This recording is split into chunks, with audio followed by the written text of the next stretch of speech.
Since we recently crossed into 2023, I thought it was the perfect time to revisit a certain list. As you may remember, we touched on this concept in the off-season as well as last year. However, if you've been a hockey fan long enough, you'll know fair and well that perceptions about players can change on the regular. Therefore, in this video, we're going to go over the most overrated players that the current season has offered us. We'll touch on stats, why they've been so hyped, and also their contracts as well. And with that, here are the most overrated players of 2023 so far.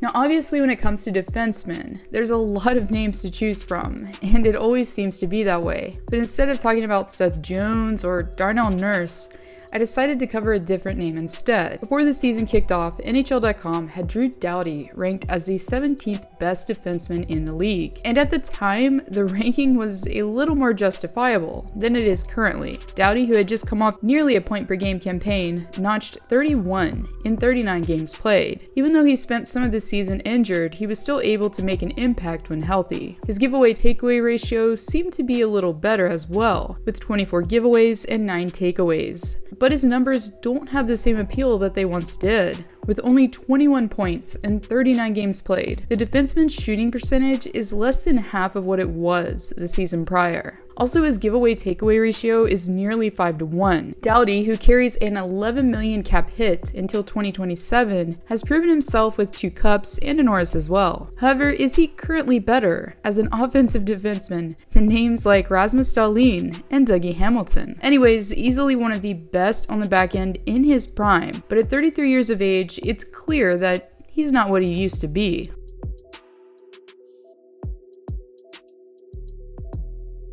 Ever since Jordan Binnington was able to secure a Stanley Cup and a lengthy contract, the netminder has become the poster child for mediocrity. Of course, there's no denying his performance that was pivotal in the Blues winning their first ever Stanley Cup. And really, he was pretty clutch for his team, as well last postseason. However, outside of that, it's always been hard for me personally to picture Binnington as a true number 1 starter. If we take a look at his stats since the 2019-2020 season, the goaltender appears to be rather mediocre. With a .906 save percentage, Benner is just below Jake Allen, Mikko Koskinen, and Alex Georgiev during that time period. His goals against average ranks him a little higher, but still, as I said, he just appears to be average amongst his peers and nothing else. As far as cap hit is concerned, however, Binnington is taking home the 7th most league-wide when it comes to goaltenders, with $6 million. Obviously, this isn't a contract-centric video, but it shows at least at the time his contract was drawn up,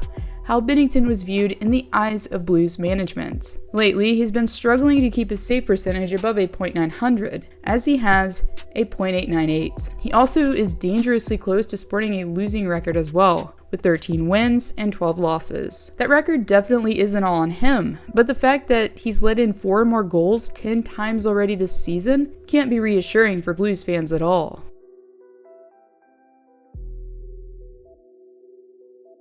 This contract has been one of those that makes sense to revisit each and every time this topic comes up. When Kyle Dubas brought John Tavares into the fold in Leafland, he instantly created a rather unique situation, with the Holy Trinity already in place of Mitch Marner, Austin Matthews, and William Nylander. The addition of Tavares would mean that Toronto was going to be very top-heavy. But once Tavares was signed to his 7-year, $77 million contract, it became clear that he was going to be put on a pedestal thereafter. Even though he was extremely impactful for the Islanders in more recent years, Tavares hasn't really stood out as one of the best to me, at least, by any means. Outside of his debut season with the Leafs, Tavares has only been nominated for the Lady Byng on 1 occasion. He also hasn't had a point-per-game season in nearly 4 years. Interestingly too, he's the only member within the top 6 when it comes to plus-minus to be in the minus category.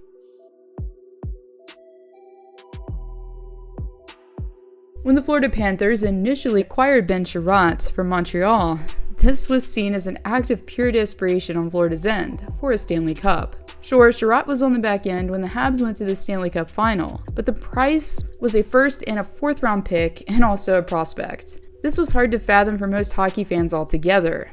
Even though he plays a gritty and punishing style of game, it seemed like hype was responsible for such a puzzling move. It probably had something to do with the supply and demand as well, since there weren't a lot of defensemen that were on the market as Reynolds' last deadline. Anyways, Chiarot went from Florida to Detroit during the offseason, where he was given a 4-year deal, valued at $19 million. Again, Chiarot was given treatment as if he was going to be slotting in on the first pairing, and up until recently, Chiarot was paired with Moritz Seider, which didn't appear to work out at all. At the present time, Chiarot has been moved down to the third pairing instead. Even though he's not talked about by spectators as being one of the standout defensemen in the league, Florida's package they sent to Montreal and his current contract seemed to previously suggest otherwise. At the time that the deadline trade was completed, an article from ESPN was on point. The move was, and still is, a head-scratcher.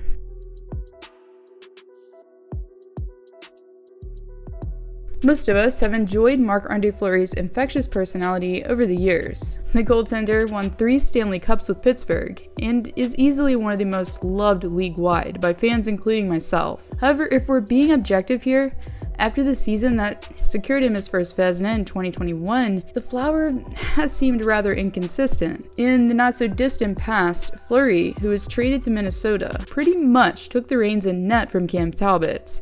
Given that current GM Billy Guerin was Fleury's former teammate, this created a bias of sorts and for Talbot to request a trade. Now don't get me wrong, Fleury's overall legacy still lives on, as he has the 3rd most wins of all time, but sources such as NHL.com had him within the top 10 for goaltenders coming into the season, which to me is overreaching. Names such as Linus Ullmark, for example, weren't even on the list. Fleury, who currently has a .904 save percentage, hasn't quite caught up with his goalie partner Philip Gustafsson. Gustafsson, with a .920 save percentage, has a 2.34 goals against average versus Fleury's 2.82.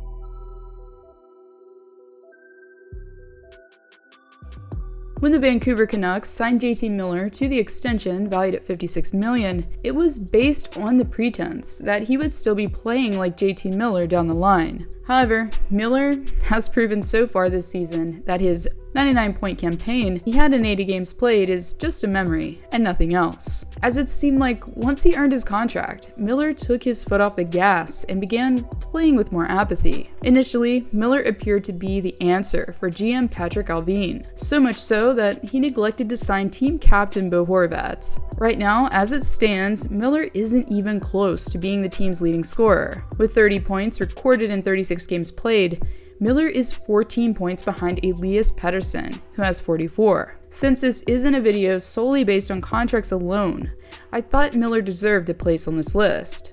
Not only has he been slacking in the offense department, but also when it comes to just being a good teammate. Therefore, as of late, Miller has appeared to be overrated in more reasons than just one. Unless he's traded before his new contract takes effect next season, Miller won't be eligible to even be traded until 2027.